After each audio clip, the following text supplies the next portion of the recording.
to get taller, but that's probably not going to happen. I am more than a head.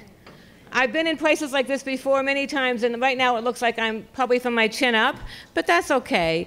It is true. I am waiting for a grandbaby. We went to the hospital at 2 a.m. last night, and I left Pittsburgh to come to be with you, and then I'm going to boogie and get out of here and hopefully be there before the grandson arrives. Although my daughter will have that baby when that baby decides to be born, as you all know if you're parents. So this is the title of our time together. We have half of this time will be with me, and the other half will be with our young people, and they are amazing. They are actually much more important than I. So I'd like to get you ready for them. We're looking at a very interesting word. That word is normal. Before we do any of that, I'd like you to look at this. In your mind, or if you want to write it down, it's up to you. What do you define as normal? What is normal to you in terms of teens? I'm going to separate this. Here we go. So you can see that I have more than just a head. Yay. Except on that side. Yeah. So what, in your mind, what do you think? What's normal adolescent behavior? Go back. I'm going to have you do that. It's a little scary, but I'm going to have to go back in your mind to what adolescence was like. So my focus is getting you to think about what this word means when it comes to adolescence. I would like to welcome you, and I promise I will not waste your time. We live in a culture, in my opinion, where everything moves so quickly that I'm not actually sure we have time to do nothing. Does anybody agree with me? That space time where you just sit around? And so I will not squander the priceless gift you're giving me of time. And this is a picture of me, much younger, much thinner. Actually, no. But this is how I feel when I get to spend time with people like you, because I know your hearts are in the right place. And this is what I believe. And my young people who I serve, and that's how I look at it, they know that I believe that they are people of worth. This is a radical notion. Each person is a person of worth. But I believe it with every part of me. And I have worked with young people since the 70s, which gives you a hint as to how old I am. Because I'm an educator, I teach, so I have goals. I have some objectives, and this is what I'd like to have you understand. Forgive me for telling you what you already know. I'm sure you know this. But I'm going to help you create a safe environment for all teens, because teens are different, just like you and I are. I'm going to help you figure out how adolescent culture differs from adult culture. Again, I'm sure you probably know that here. But I'd like you to get it, if that makes sense. And we're going to do some connection techniques, in other words, some activities. So this is the joke, is that normal is a setting on a dryer. People who set the tone in our lives, people with power, they're the ones who know what normal is. They decide.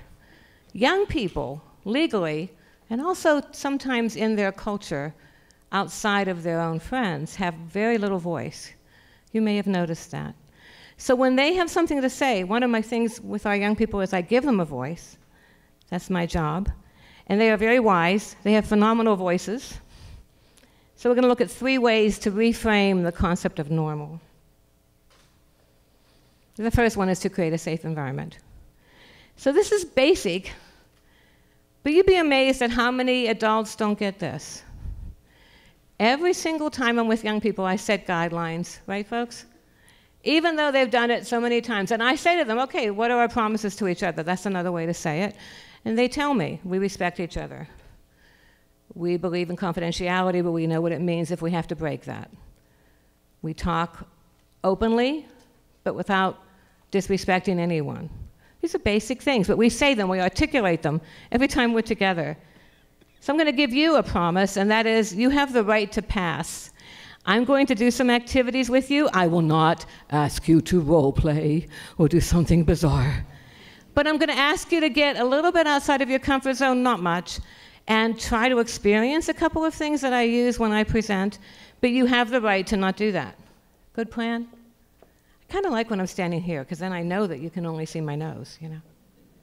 I need to get taller, especially in airports and airplanes. I'm very short. So this is the game we're going to play. Each of you will have someplace on your table a white piece of paper. Can you find that for me? It's just plain white.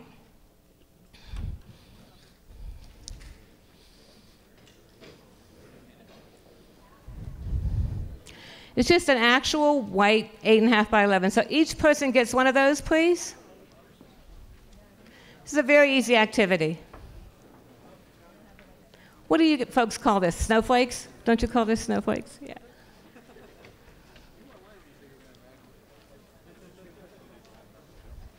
For this activity, all you need is the paper. You don't need anything else, but you have to listen to my words. You have to listen to my directions.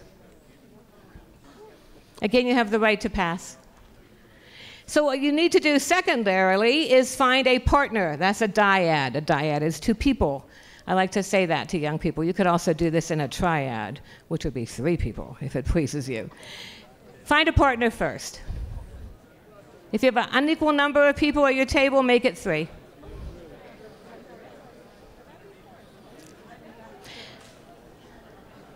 The object, by the way, when I do this, this is a signal I use with our young people. This means that we all come back together.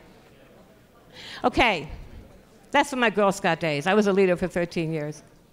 So what I'd like you to do now is take your partner and your paper, nothing else, your partner and your paper. Stand up and stand back to back. If it's okay to stand up for you. Everybody has to have paper.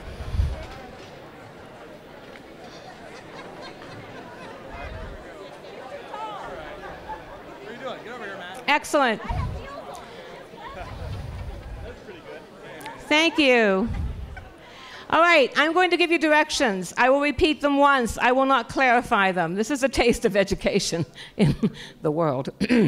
So the first thing I'd like you to do is fold your paper in half. Number 1 direction, fold your paper in half. I'll say it again, fold your paper in half. Thank you. Second direction, rip out the center. Rip out the center.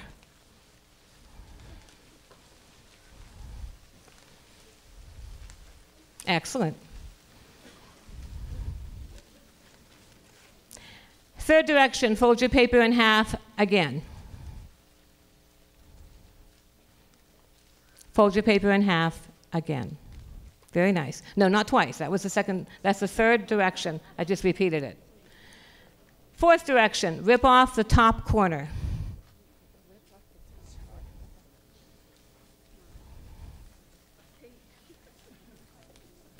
Final direction, hold your paper in half one more time and pick whatever you think the bottom corner is and attempt to rip it off. If you folded it a lot, it's going to be tough to do.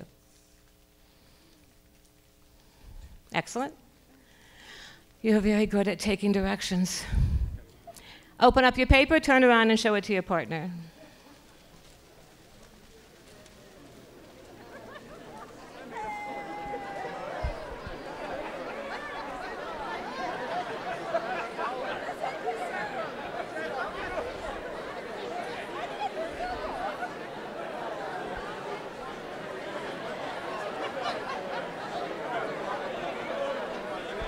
Excellent.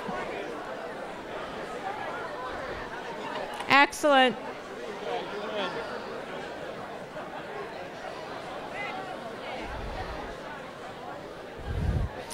If you would please return to your seats, I would appreciate it. Thank you very much. Thank you for participating.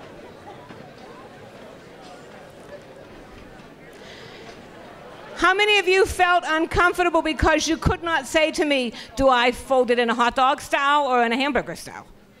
Right. And then I kept saying bottom and top, and you're like, what's the bottom, what's the top, right?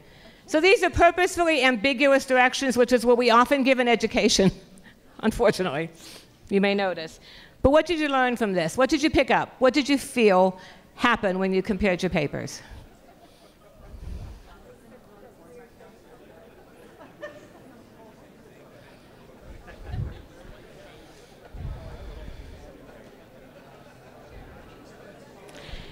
So we're going to talk a little bit about theorists that make us understand adolescent behavior, adolescent angst.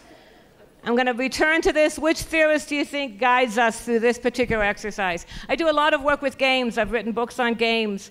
And interestingly enough, when I do a workshop someplace else and they don't know me, like people in Washington, PA know, they're very excited to play games and activities. But then I say to them, you have to have a reason for all these things. You have to have objectives. They have to teach something. And they're like, oh, I just want to play the game. So there's a reason for this. And again, thank you. I appreciate you participating. So I'm going to model how I make things safe for young people by making this room safe for you, hopefully. And I'm going to set the stage, because good education is a lot of preparation and a little bit of theater. If you've ever taught, and taught well, you know that. This is my first and most important guideline. I respect you. You respect each other. Our young people have created a game called Debate Without Hate. Our theme this year was civil discourse. Last year was mental health. So we surround all activities around that theme. They teach about it. They do a play about it. The play has just been cast. And Landon, and you're not going to do this, Kelly. Landon's in it, for sure, right? Second promise I make, and a thing that I'd like you to think about with young people, we have to articulate the obvious when I explain that to you. Often adults think good things about young people, affirmations, and they hesitate to share them because they're afraid they sound, I don't know, warm and fuzzy, sappy. We all need affirmations. So when I feel that a young person is doing extremely well, I tell them that.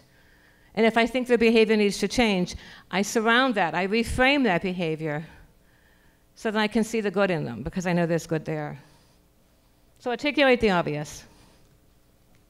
I'd like you to look at these. These are the other guidelines I have. They're pretty common. Respect is the top one. Listen to hear means truly listening without thinking of your response. We honor diversity of all types. We hold space. Hold space is I'm an old hospice nurse. Has anybody ever worked in hospice? It's an interesting experience. My daughter that's having the baby is a palliative care physician. She used to come to me at client care conference when she was 2.5, 3.5 years old. I didn't have a babysitter once, and she came with me, and she loved it. And she doesn't remember any of these things, but she's incredibly comfortable with death. It's unusual to be uncomfortable with death. I pretty much am. I figured out at 24 when I was at Sloan Kettering, which is a cancer hospital, that I wouldn't live forever. I was like, whoa, that's not good. I went home and I said to my husband, we're going to die. And he went, I know, what's for dinner? I said, honey, we're going to die. And he said, I know we're going to die. I said, Rich, we're going to die. He was like, shit. Why are you making me think about this? Because we are. So I have lived my life since 24 knowing that. Holding space is an old hospice thing. It's an old oncology thing. It's an old OB nurse thing. I was an OB nurse for a long time. My best example of holding space is research done on doulas. Does anybody know what a doula is? D-O-U-L-A.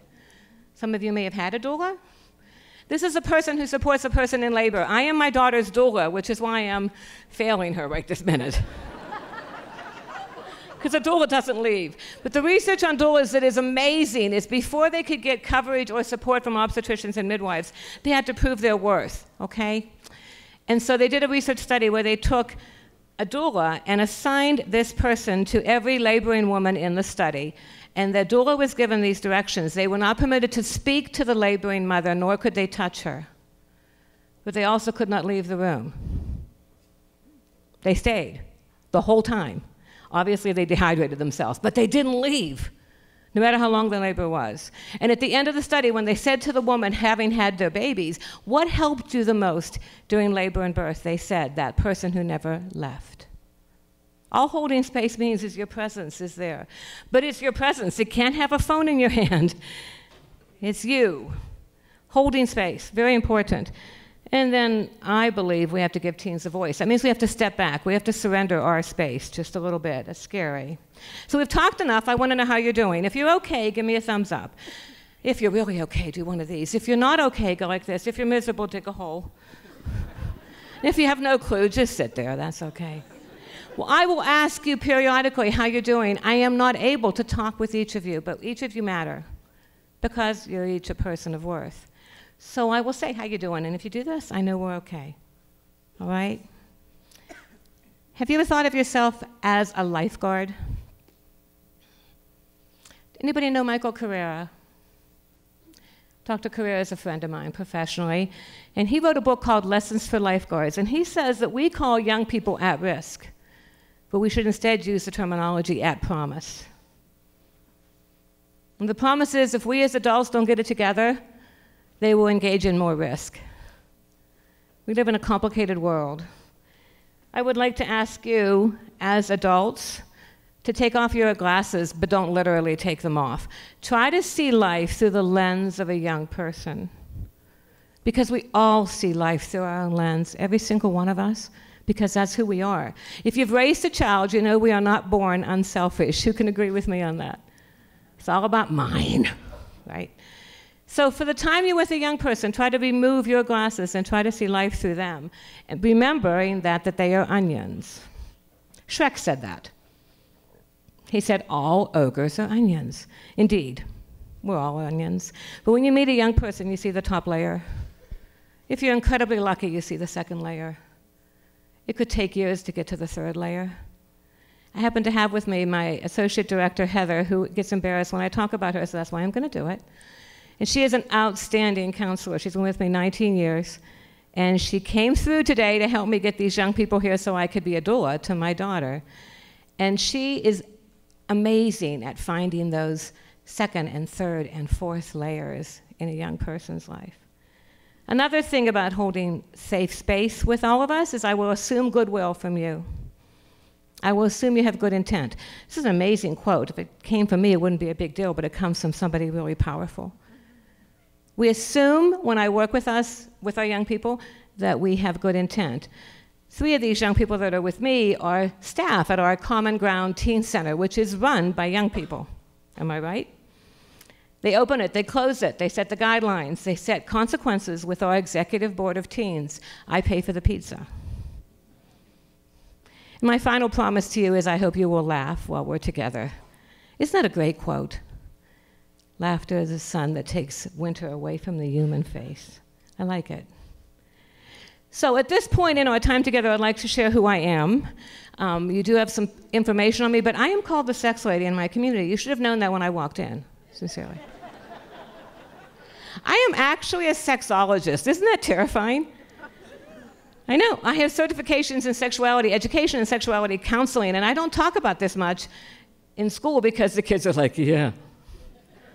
But I'm careful. I've been really blessed. I've taught in 13 different countries. I've taught sexuality in these countries. And every country I go to, these are some of my favorites, I ask the people who hire me to put my name, sex lady, on my name tag in that language.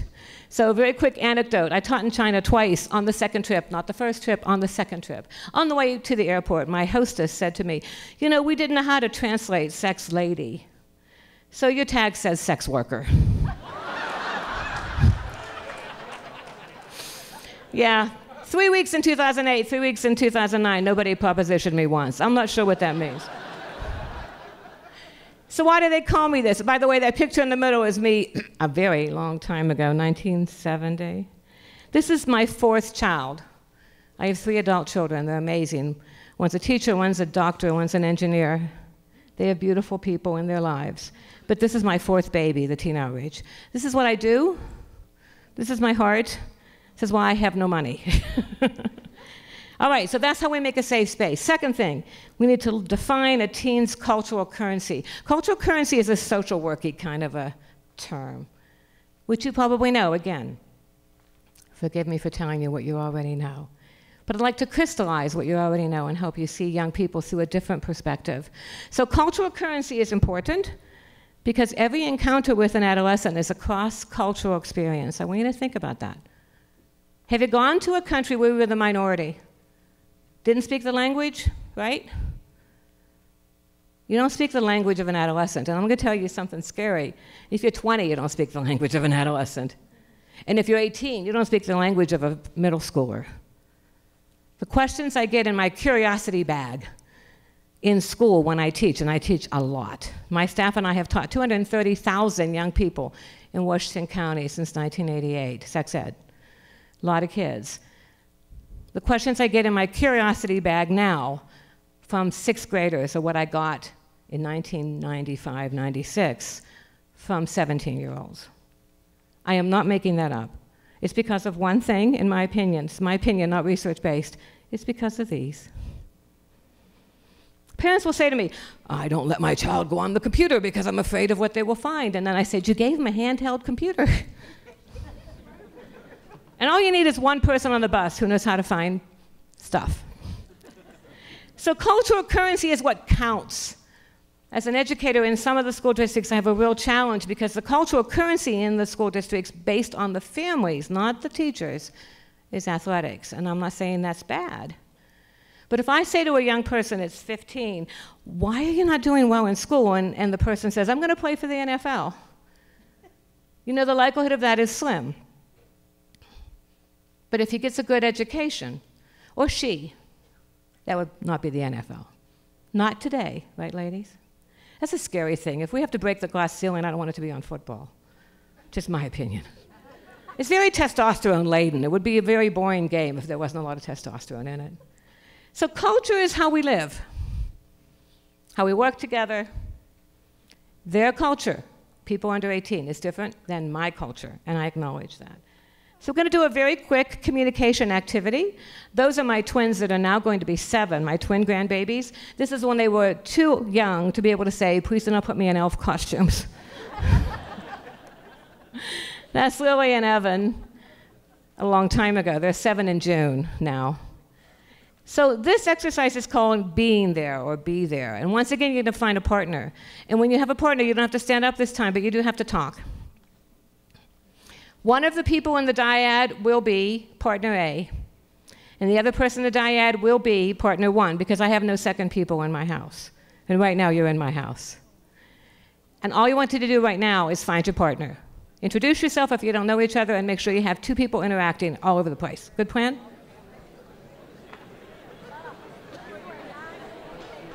I'll tell you when. I'll tell you when. As soon as I tell them to start talking.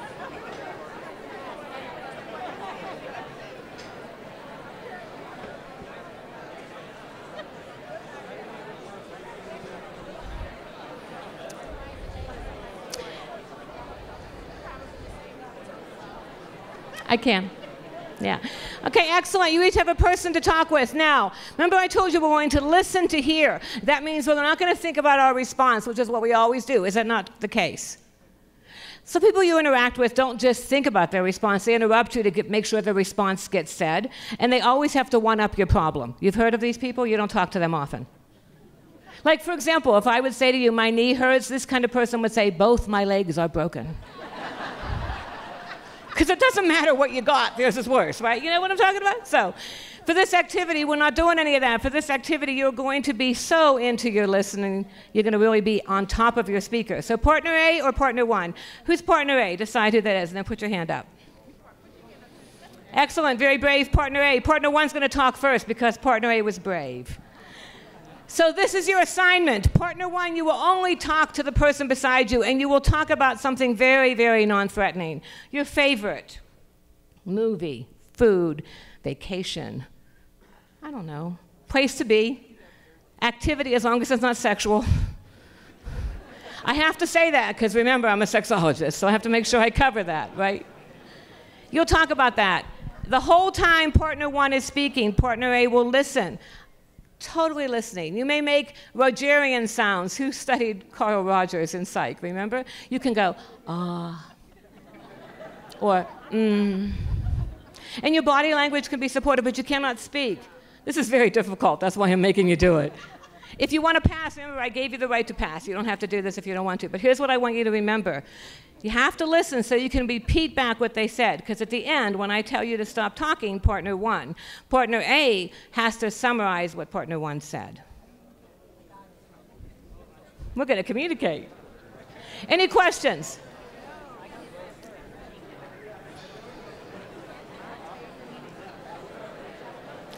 I'm going to repeat the directions one time. The reason I'm going to do that, my first work with adolescents, besides oncology, besides a lot of young people dying, was with young parents. I still work with young parents.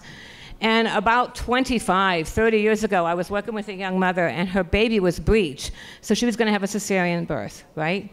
So I'm preparing her for that, and I knew that I had lost her. Those of you who have interacted with young people, you know when they're not with you? I mean, their bodies are there, but their eyes are glazed over. So being me, I said, I have failed you as your teacher. Where did you go inside of your head? And she knew me, and she trusted me. So she opened up, she let me see another layer, and she said, well, you thought you talked rather, about cesarean sections, and I thought, I wonder if that's how Julius Caesar was born.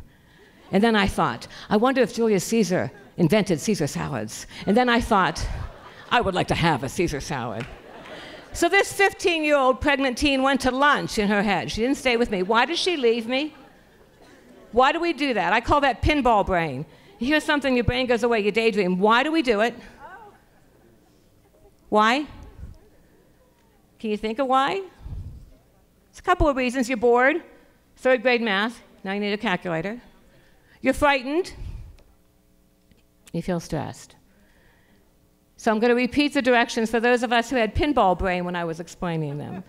You have a partner. One of you is partner A, one of you is partner one. Partner one will speak first. Partner A will listen without speaking. At the end of the time when I say stop, what will happen very simply is partner A, who has listened, will summarize what partner one said. And then we're going to switch partners, and then we'll talk about it. Thumbs up. Are we ready to do this? If you choose. All right, let's go. Partner one, start talking.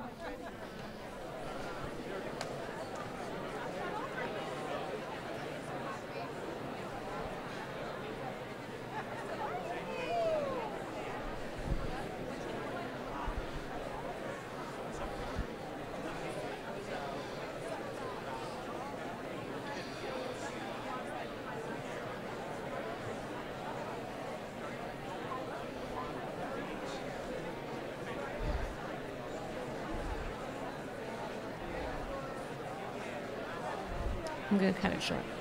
Okay, we're finished. Thank you. Thank you. Forgive me for interrupting your conversations. Forgive me. All right, partner A, tell your partner ones what they said.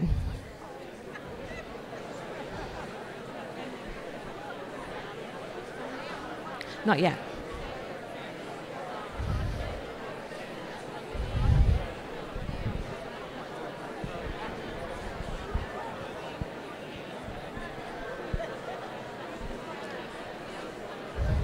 Forgive me once again, I'm going to stop you in the interest of time. You can continue this discussion for 3 days if you want. It's all good. Okay, partner one, it's your turn to listen. Partner A, it's your turn to speak. It's the same topic.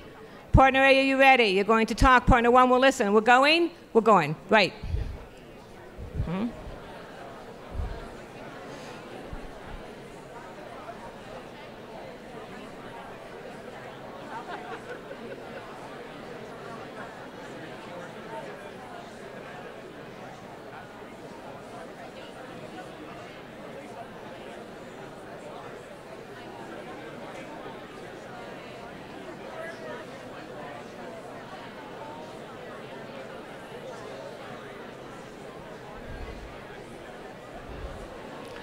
Excellent. Thank you very much. I'm sorry to interrupt. And now it's time to reciprocate. Partner one, tell partner A what they spoke about.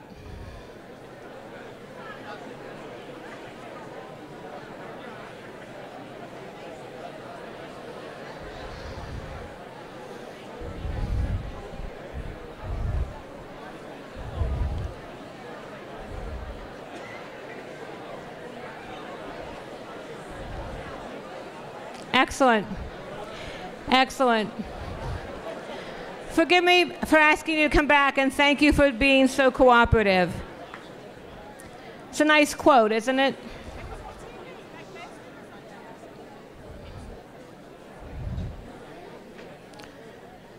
So when young people start teaching with me as peer educators, one of the first things I tell them is what they really have to do is learn how to listen, not learn how to talk. I think one of the biggest obstacles to good education is a teacher who talks, especially a lot. So we're going to look at something powerful. We're going to look at empathy, which I know you know already. Are you familiar with Dr. Brene Brown, any of you? Whoops. It worked when we did it. Are we linked? Are we online? Okay, well, it's not playing like this. Let me do this. It played before when we were in, remember when we were in the, yeah, it played here, so let's try that and see if it works. Yeah, good.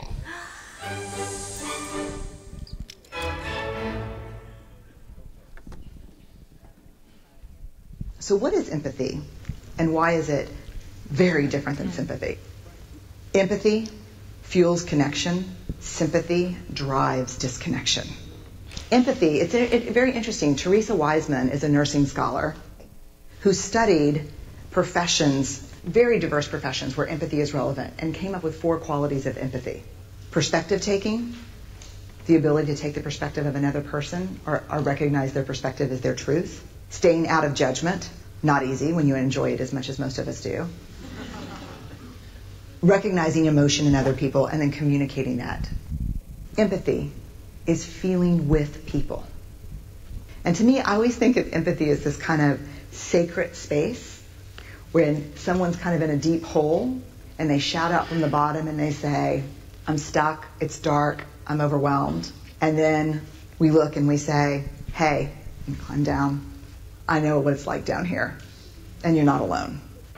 Sympathy is, ooh, it's bad, no. You want a sandwich? Empathy is a choice, and it's a vulnerable choice, because in order to connect with you, I have to connect with something in myself that knows that feeling. Rarely, if ever, does an empathic response begin with at least. Yeah. And we do it all the time. Because you know what? Someone just shared something with us that's incredibly painful, and we're trying to silver lining it. I don't think that's a verb, but I'm using it as one. We're trying to put the silver lining around it. So, I had a miscarriage. Oh, at least you know you can get pregnant. I think my marriage is falling apart. At least you have a marriage. John's getting kicked out of school. At least Sarah is an A student. But one of the things we do sometimes in the face of very difficult conversations is we try to make things better. If I share something with you that's very difficult, I'd rather you say, I don't even know what to say right now, I'm just so glad you told me. Because the truth is, rarely can a response make something better. What makes something better is connection.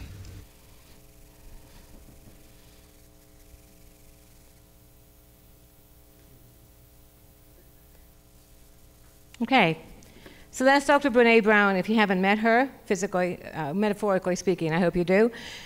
I want you to think about being 15, that's scary, and think in your mind, what did you do, how did you communicate at 15? You wanted to talk to a friend, what did you do? You picked up the phone? See, I'm old enough, I had a party line. I did have a party line. And I told that to one of my young people once, and he said, who picked the ringtone?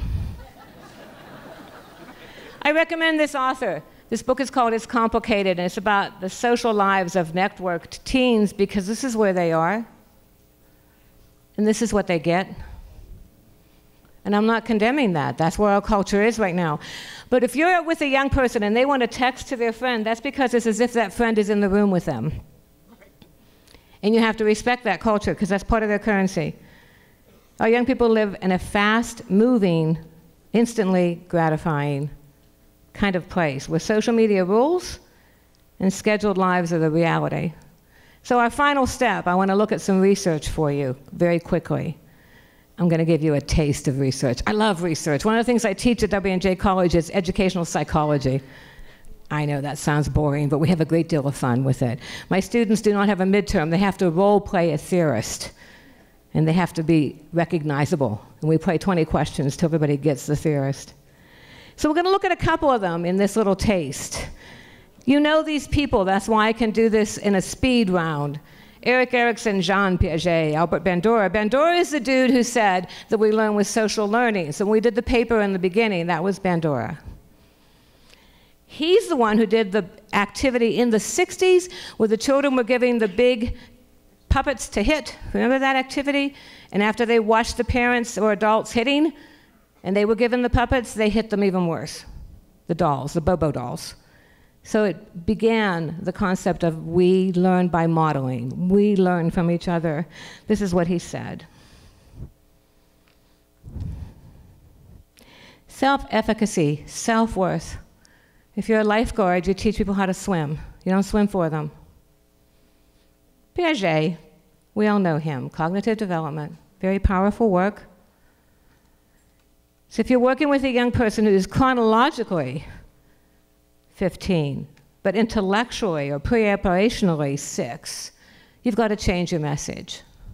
You don't know that until you look at the life of that young person through their eyes. And it's frustrating to give a message to a young person that they should get from your perspective. They should understand this. Have you ever felt that way? They always are different, each of them.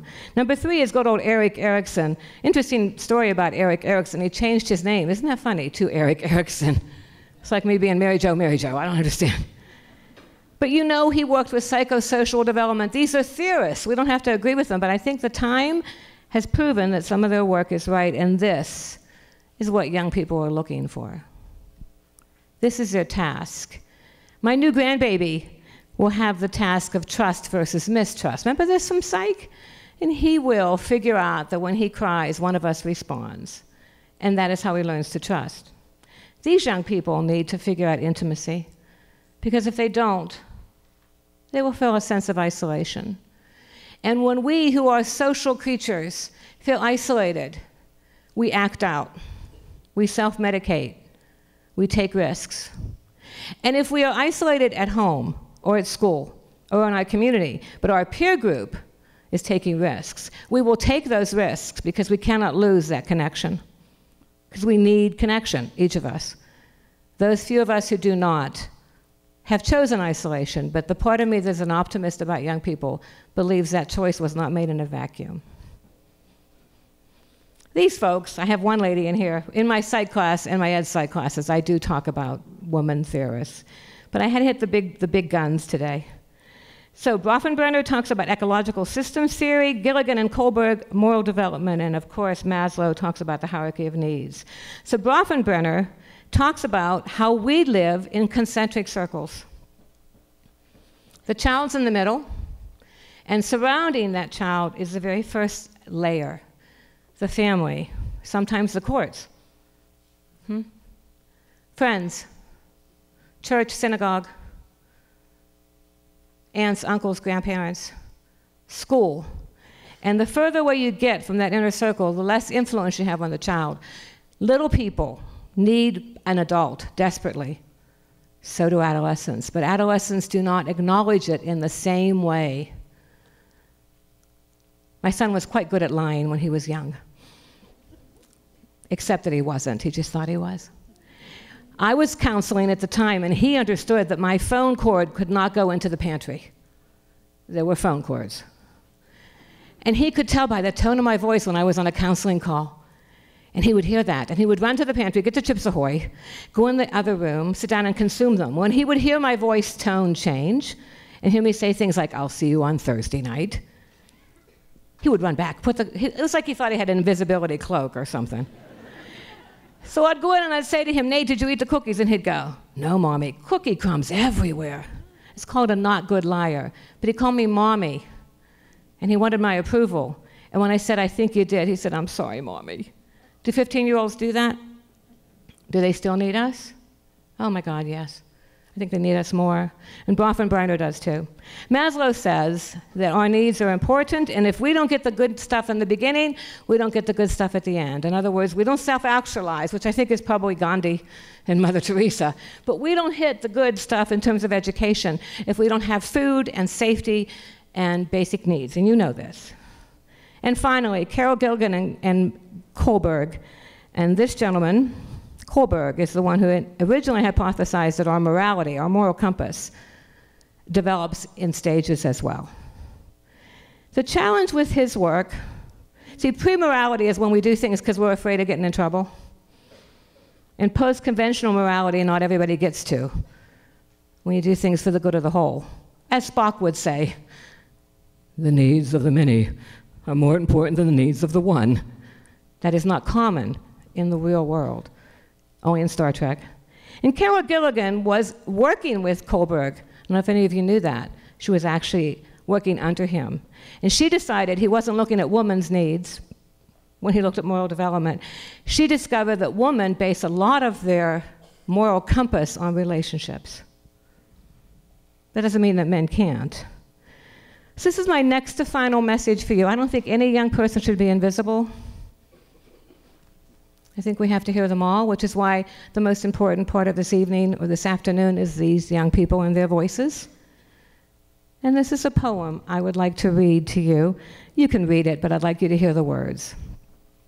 There is something I don't know that I am supposed to know. I don't know what it is I don't know, and yet am supposed to know. And I feel I look stupid if I learn both not to know it and not know what it is I don't know, therefore I pretend I know it. This is nerve-wracking, since I don't know what I must pretend to know. Therefore, I pretend to know everything.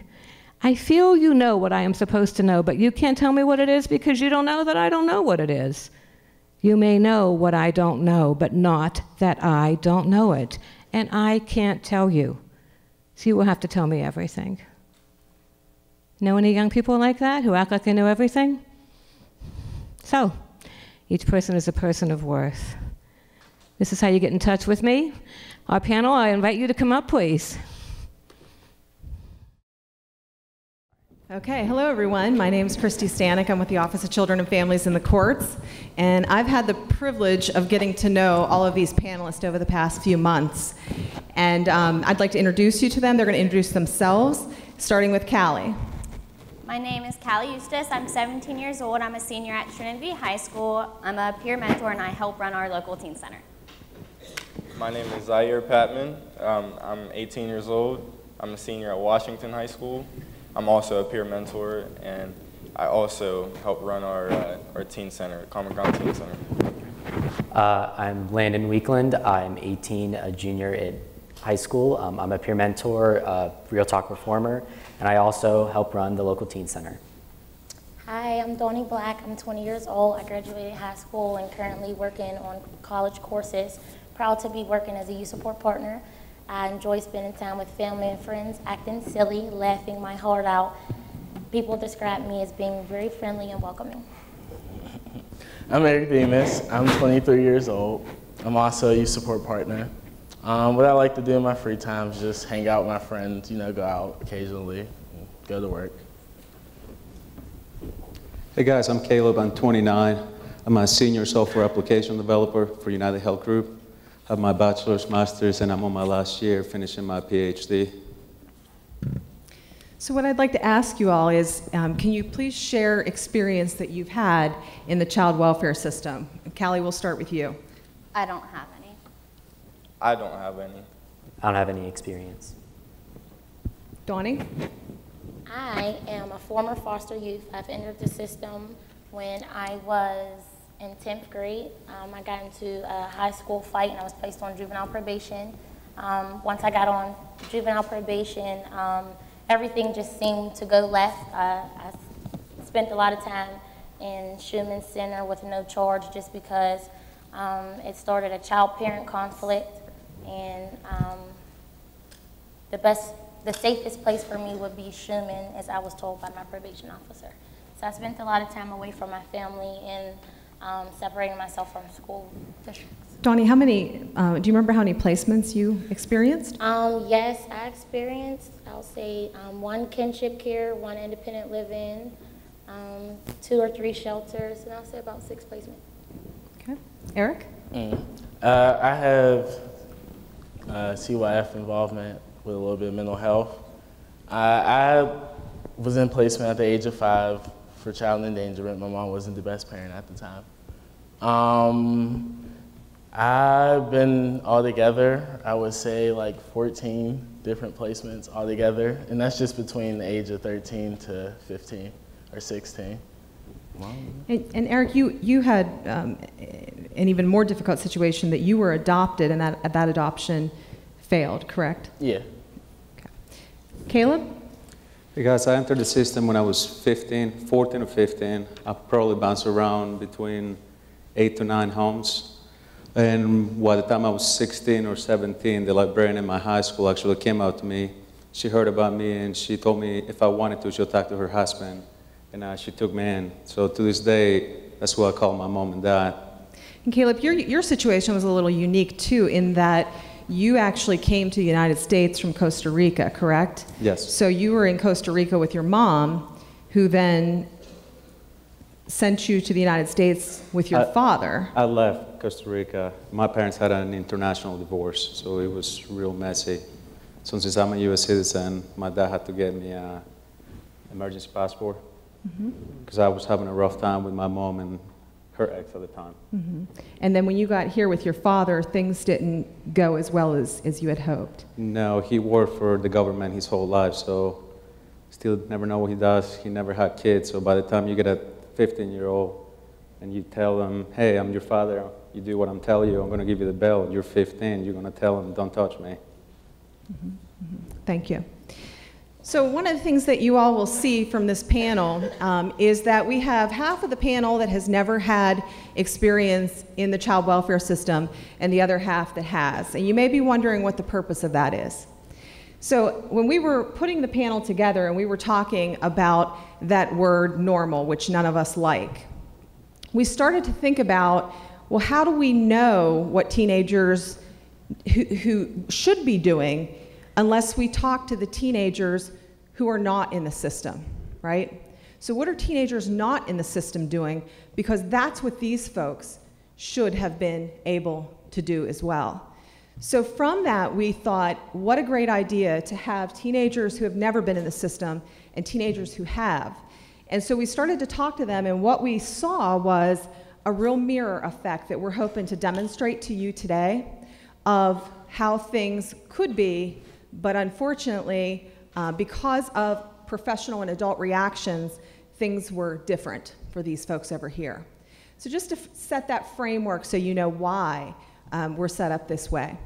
Also, as we're asking questions to the panel, I would like for all of you to think about these questions yourself, because there's going to be a lot of opportunity for you to put yourself in the shoes of any of these fantastic young people up here on the stage. So I'm going to invite you to do that because we really want you to take off those lenses that Mary Jo talked about and join us in an adolescent world.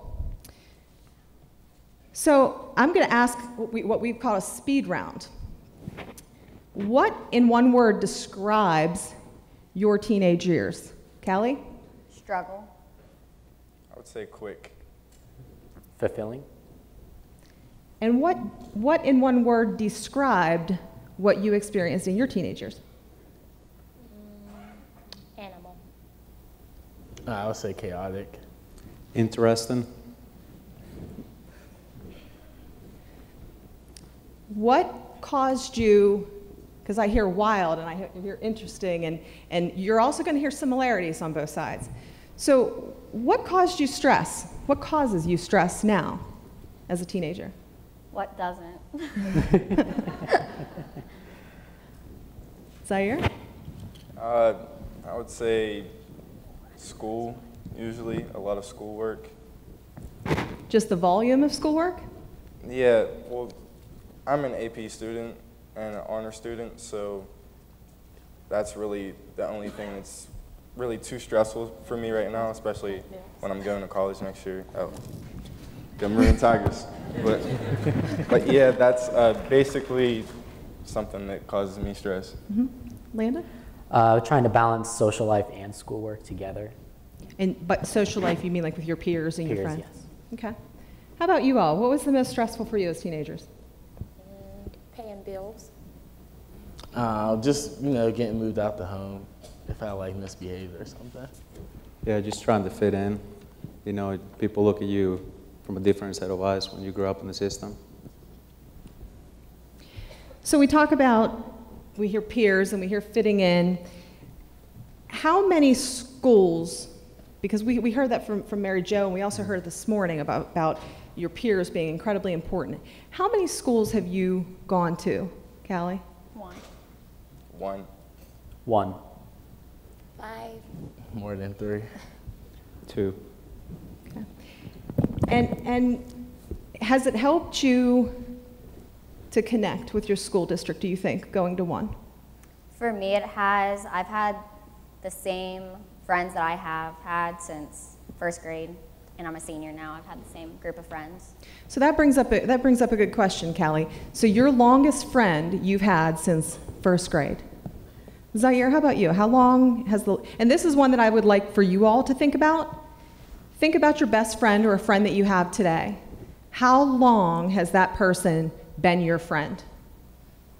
Zaire? Around 10 years. 10 years? 8. Okay. Donnie, how long is your longest friend? I don't have a best friend, but I actually still talk to some friends from high school as far as singers. So I'll say a year or two. I'll say 10 plus years. 15. Mm-hmm. And you, Caleb, one of the things that you talk about with friends is you have a small circle. Yes. Can you talk about that? Yeah, so since I didn't have that family structure, my closest friends, I watched who I was around myself with. So when I was 15, as bad as it sounds, I walked into the school, I barely knew any English, and 4 of my best friends to this day walk in there like, hey, you're that foreigner kid. I was like, yeah. It's like, we'll teach you English if you teach us Spanish cussing words. And I was 15, so I'm like, I'll take it. But they're real successful. Some of them have a lot of money, some of them don't, but they're good people, honest. You never see them in the news, never see them stealing. If you have a problem, I can be a year without talking to one of them. It's like we never lost a beat. One of the things I think that we all agree is difficult whenever you're in the system, and with teenagers, I've heard from all 6 of these folks that teenagers take time to open up. Would you guys all agree with that? Yeah. Teenagers take time. Yeah. And it takes time to build that trust. And Donnie, can you talk about your biggest struggle with forming relationships? Because you talked about this. Can you talk a little bit more? Yes, my biggest struggle would be trust. I actually still struggle through that today. Being moved around a lot makes you feel like people are always going to go. So when I meet new people, I try to watch them for a long time, try to not get as close to them as I want to, because I have the aspect in my head that either they may die, people leave, people don't come back. So I think that's my biggest thing with trust. So it's something that you have carried on into your adult life. Yes. In terms of building relationships. Yes, because I was moved around so much. You never know who's going to last around for so long. And you talked about how you felt when you were bouncing around. Can you talk a little bit about that? Did you feel like you were part of things? Did you feel like you were cared about? No, I felt very lost, unwanted, cold. Just nights I slept outside. I think those were like the biggest words I could use to describe it. And you all may recall the video that you saw this morning where Frankie talked about just wanting to know that somebody's going to show up. And so with these folks over here, you know, they had that type of security. It being in one place, going to one school. But with Donnie struggled with that, because how long is this person going to be there? Is the next person going to stay around, or are they going to show up the next time? And that's a real struggle that I think youth have when they're in the system. I also want to ask how many caretakers that you had, how many adult people taking care of you did you experience in your life, Callie? Just one. Just one. My dad, my mom. And how about you folks? How many people were taking care of you in your life? As far as providers, Mm-hmm. or... well, and I like that, providers. There was a lot of providers, a lot of caseworkers, a lot of kids' voice, a lot of judges. There's a lot of people involved. Yeah, it's a lot, depending on where I was at the moment. Yeah, it can range all the way from 7 to 10, just depending on how you really look at it. And was it harder to learn the rules of the adults when you have multiple adults taking care of you? Oh, yeah, absolutely. You need the parent's guidance. You can be a foster parent and be like, all right, you get in trouble, we're going to call a social worker and kick you out. But then you have your own child, act up, you send them to the room, so you don't treat them the same way. So then that kid really develops that structure that they need, the social skills, like, hey, if you did this bad, you're going to get in trouble. Doesn't mean we hate you, it just means we love you, so you need punished. But whenever you get a call saying like, hey, you're on to the next house, they never see that. They're always like, well, nobody wants me, so you're always going to be on your own. One of the things when I was talking with these folks over here that really struck a chord with me, and mind you, I spoke with each one of them the first time individually. So they didn't know what each other's stories were or feelings that they were having on particular issues. And the one thing that really struck me is that they all made comments about being aware that the people who were taking care of them were being paid to do so. And it was interesting to me that they all pointed that out, that they knew that the people were being paid. And I think it was Caleb that even said, ask the question, would you care about this kid if you weren't being paid to do it? Because they feel that. They feel the difference between when someone sticks there and shows up versus being paid. Zaire, when you were as a teen, do you feel like you matter to the people in your house? Do you feel like you are cared about, that you belong, that sense of belonging? Yes. So right now, I'm my mom's last child, and I'm leaving in the fall. Throughout my whole life, she's loved me. She's always wanted me to stay in the house. When I want to go to my friend's house, she always says, why can't they come over here? I don't want you to go. So she's like real clingy, and when I wake up, I know that... In a good way though, right? In a loving way. Yeah, in a loving way, yeah. When I wake up, I know that my mom is going to be in the house, that she's not going to be somewhere else. So I know that she loves me and that she doesn't just say, oh, I don't care about him. Yeah. Eric, same question. As a teenager, you were in quite a lot of different homes. Mm-hmm.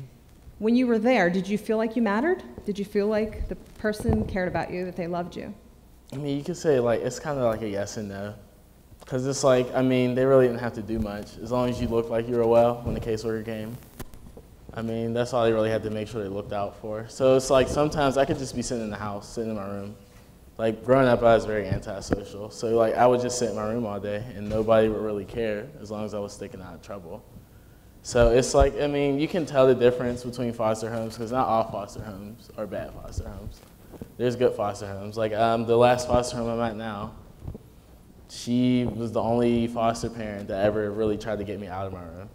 The first time I went to her house, it was around the time it was prom and homecoming. I've never been to a prom or homecoming. And I don't know how she did it, she managed to get somebody to be my date for this homecoming prom.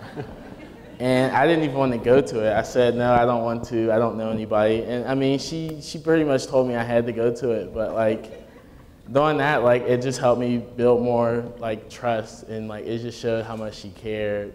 She taught me a lot of stuff that I wasn't even ready for, college. If I didn't go to this home, I don't even think I would have went to college, because it's just I didn't really feel like I needed to go. There was no point. I was just another foster kid growing up. So with all that, it really just depends. You just gotta look at it how you look at it. So you noticed the difference when you were in homes that left you tucked away. And we heard about that toxic stress when Kevin showed the calendar of the youth whose day consisted of coming home and going in and staying in their room versus the other youth that had a lot of activities going on, right? So we heard Kevin talk about that being tucked away, kind of in your room, and as long as you're not causing any waves or making any waves, everything is fine. And what Eric, points out is sometimes teens want you to help them get out of that room. They want to know that you care that they're in the room. And for you, that made a difference. Yeah. Caleb, same to you. And you had a unique experience. Yes. Because Caleb was in the same school district, but in 2 separate foster homes. So his first experience, which he'll tell you about, was very different than his second experience. And I think it's a great example of how adult reactions and how adults can make the difference for our young people. So can you talk a little bit about those 2 differences? Yeah, so on the first few houses, I didn't matter. If I wanted to play sports, which I'm a huge sports fanatic, I went to college to play sports. If I needed to go to a game or go to a match for wrestling, it's like, hey, you better make plans because we can't take you. But then they had their own kids and they would drop everything. They did use the system as a business. When you have 4 or 5 kids, you know, that's a lot of money. You just put 2 and 2 together. It was bad until the librarian at my school, she took me in. At that point, I was 16. Who's going to take a 16-year-old for free? First 6 months, it was bad because they already had kids and they hated me, I hated them. And then after 6 months, it was like we just all clicked. They were like, all right, Caleb, you got to go get your driver's permit. I'm like, oh, you're actually going to teach me how to drive? Every day, Pops, I never call him Dad, I call him Pops. So now my brothers and sisters will call him Pops too. He'd take me, try to go with my mom once. I told her, I love you, I'll never do this again with you. I thought I was going to die. She almost pulled the e-brake in the parkway. They had an extra car, so I drove to every game. They were there for wrestling. They were at every match. Even if I ever like backtalked to her, I never even sold a hand. Even one time I got smacked and I'm like, oh, just no messing around. When I was 18, they gave me like that structure, that family, like, hey, you're part of us. We'll take you on vacations. You're going to college. Do you want us to adopt you? I even told them when I was 18, about to graduate, I said, no. I was like, I will always call you Mom and Dad. You were always there for me. At that point, it's like, if you do, you know, you're a librarian. You're going to screw me over with money for school. So even to this day, I'm 29. She'll call me like, when are you coming visit? When are you going to bring my grandkids? I'm like, calm down, Mom. I'm just busy. But no, so it was very different. The same school. That's the reason why a few of my friends, we've been friends for so long, because I was lucky I was able to stay in the same school district. And what I loved about that situation, that when Caleb told me the first time, is that it was the same school district. And oftentimes you don't see that. You see somebody who's not adjusting to a school, they don't have friends, they're struggling. But this showed you that in the same school district, you could go from not having a great peer group, not being involved, not feeling like you fit in, to one adult or 2 adults changing that. And all of a sudden now, same school district, great peer group, a lot of activities, great experience as an adolescent, and feels like he fits in and belongs. And that was very telling to the power that we all have here in the room to make sure that that happens for our young people.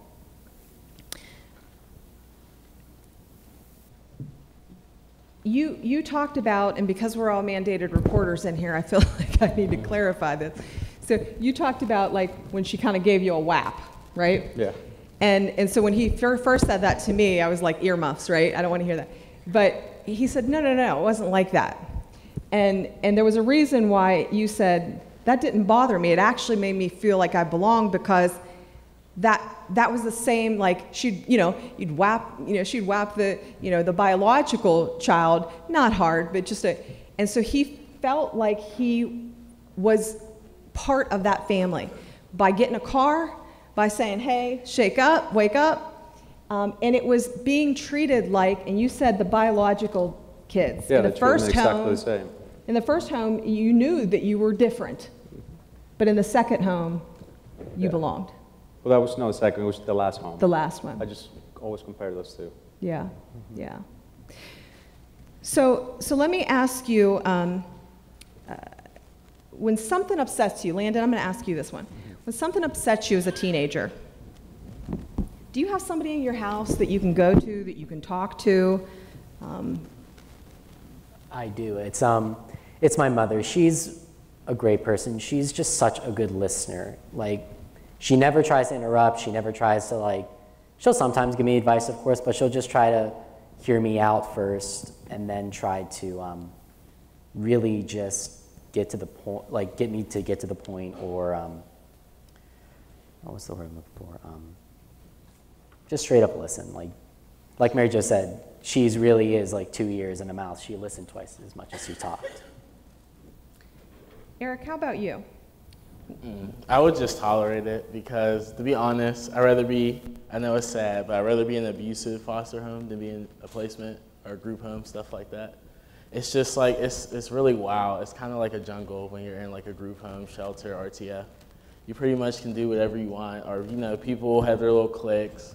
And so as my point was, I was always the youngest, so I mean, I was always a prime target. So my little get-together was just to fit in and do whatever, I had to do.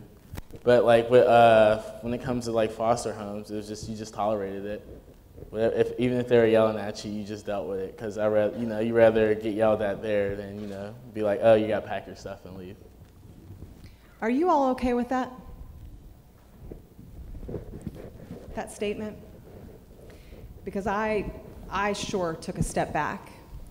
And Kathy Volponi, who's somewhere over here, was with me when we talked to Eric for the first time. And I remember us saying, like, it's not okay that he would just tolerate something. Like, he should want the best. He should want what our kids have. He shouldn't have to tolerate things not being good or be afraid to tell any of us here in this room because he's afraid that he'll go someplace else. So he'll tolerate this bad to not have to go worse. And hopefully, and what I learned from Eric is that we got to ask because they're not going to tell us.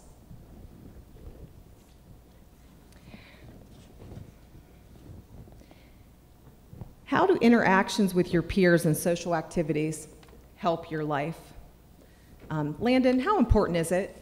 Peers, we heard it's very important. Would you agree with that? Oh, it's probably one of the most important things to be in the in-group because, okay, for example, my friend group is pretty spread out. Like there's some in sports, there's some in band, some in art.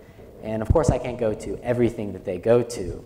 But when I'm just hanging with the ones that are like say in band and they talk about this band trip going to Disneyland, it's like I'm an alien or an outcast in this because they're just talking about this great fun time and I'm just sitting there like, all right. It's not a good feeling to be left out. So when they go to something like that, like a band trip, Yes. It's not just about missing out that time. Does it also affect like stories down the road and being? Yes, like a lot of the times they'll talk about like inside jokes and stuff, and it just kind of sucks because they'll say it to like the one that or the group that knows it, and everyone will laugh, but you just kind of give that awkward kind of smile laugh, like so you can try to fit in, but in the end you're still just like the outcast. Caleb, how important is it and why is it important? It's super important. You need like development skills, teamwork. When biggest sport I would never regret that. I got a chance to do it and then go to college and try to do was wrestling. Well, because you still have the team aspect. You have people there grounding you, taking you down, and you have your coach yelling at you, smacking you in the head before a match. But then at the end of the day, you're on your own. But when you have your peers, your friends, activities, you develop skills, then whenever you move up in the business world, then you know how to talk to people like, hey, maybe somebody's like this because maybe something happened, like you never know. So it is very important, especially when you're that age, you need to have that support group, like, hey, maybe you don't go and talk to your parents, but you can call your friend and talk to you, and they're your age, so they understand. But if you don't have that, then you pretty much become a caveman, or cavewoman, both. Donnie, both Caleb and Landon talk about peers being incredibly important and fitting in being important. How did that work for you? I feel like I tried to fit in a lot. I feel like I wasn't showing my peers the real me because I didn't want them to know I was in the system. I was very popular in school. I played sports, very known. So I didn't want everyone to know the business. So when I went out on activities, when it was time to get dropped off at home, I would like get dropped off around a corner and run around to the placement, or I would just like think of an exit strategy when it's time to leave. Just lie. Have to go here, going by myself, just so no one would know. So I think if anything, I did a lot of hiding. They didn't know who I was because I was so embarrassed of being in the system. Did it interfere with you having a good time on that activity that you were in? Yes, most placements you have to be in at 8, 9 o'clock on school nights and stuff. So yes, I missed out on a lot of stuff. when you go out with your friends and you have activities, are you guys done by 8? No. No. Not at all. Maybe 8 the next morning. Because you had a guy sleepover, right? Of course. Yeah. That's what I thought. Oh, yeah. She's clingy, so the good way. No wonder like your you mother's said. clingy. She doesn't see you for 24 hours at a time. So, you know, one of the other things that struck me when I was speaking with these folks is that they all had struggles that were similar as we started talking. And so my question is, to them was, is it only teenagers in the dependency system that have problems and that have struggles? Callie, I'm going to ask you that first. No. Everyone goes through struggles, but the biggest one that I had to overcome was my best friend committed suicide. And I did not know what to do. I had to go to a therapist, and I was just crazy, and I could not do anything myself. So everyone goes through something. Zaire? Actually, when I was really young, my mom, she was using drugs. She's actually a recovering drug addict.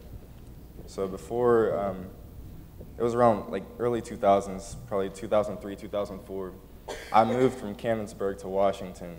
And around that time, we didn't have a house to live in because my mom, she was so dependent on the drugs, and she didn't have any money to do anything else. She didn't have money to pay the bills. So we were actually on the street, quote unquote, on the street. And we had to live at the Washington City Missions Avis Arbor. So I was homeless at one point. My mom, she was a drug addict, and I'm so thankful that today she celebrated 10 years clean back in January.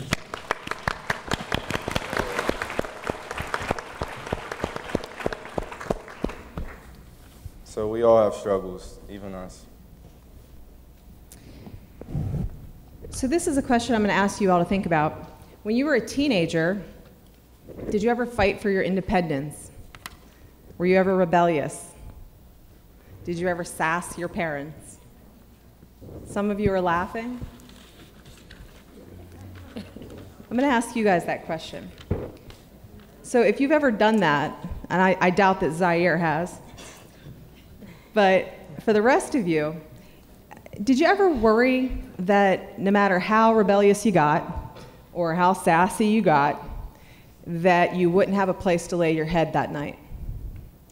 No, I knew I would get my phone taken away or if I'd be grounded, but I knew I'd always have a place to stay. No, if that meant like getting smacked across the face or smacked on the lips or something, or getting sent to my room, I knew that like I would still have a place to sleep and I would be fine. Like they said, like minor punishments, but never would I be kicked out. Tony? Big difference. I usually bit my tongue a lot, so I wouldn't get kicked out the house. Did you ever get kicked out of the house? Yes, plenty of times. Yeah, I would say yeah. I agree with Donnie. It was like, yeah, if I was bad, I would have a parent like tell me to go outside until the street lights came on or something. So yeah.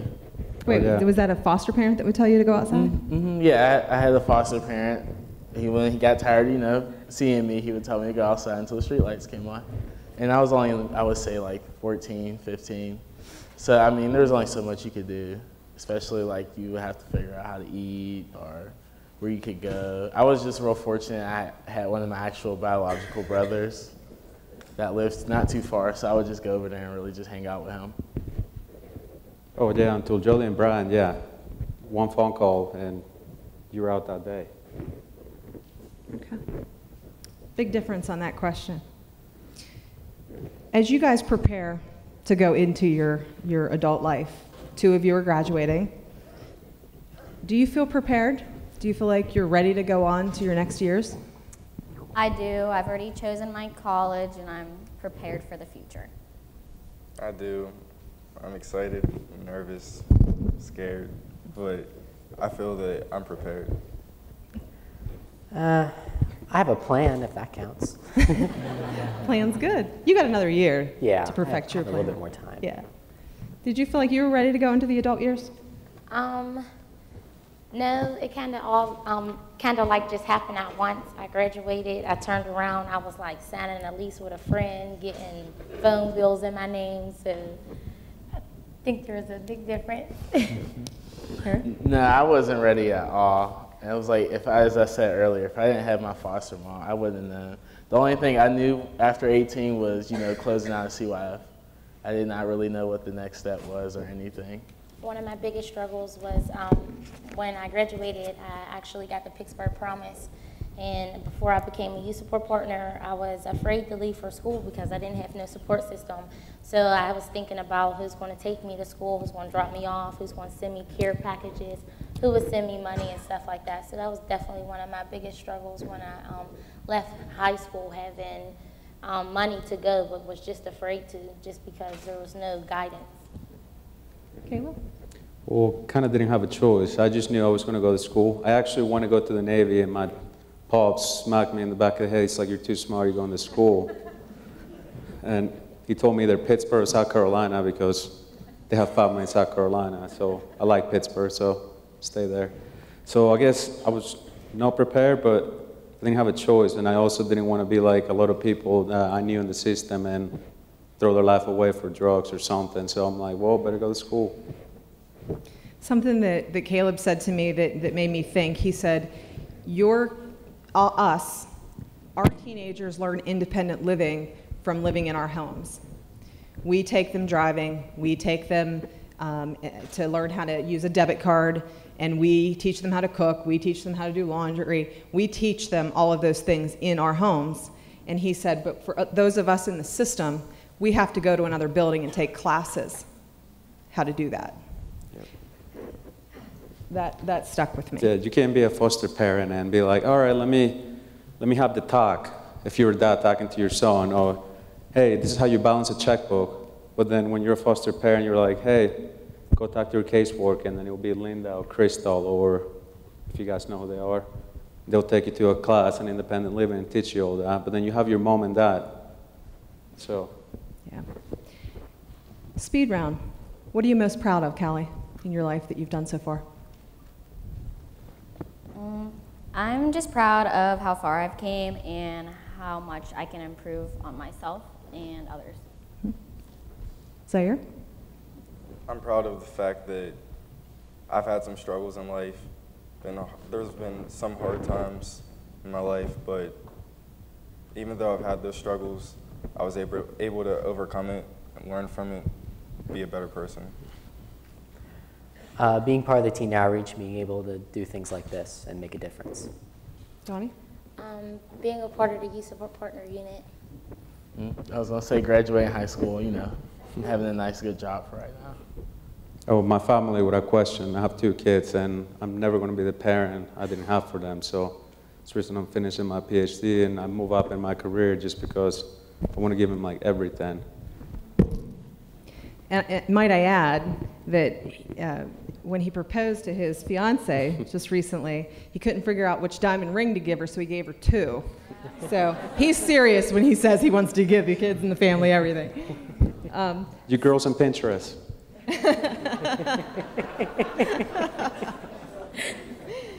So final question. You have in this audience people who can make a difference in the lives of teenagers. You have judges, you have hearing officers, you have attorneys, you have administrators, you have supervisors, you have providers, you have state folks here that have a lot of influence. What advice do you want to give them as they leave this summit in a few days and go back to their counties to work with teenagers? What advice would you give them, Callie?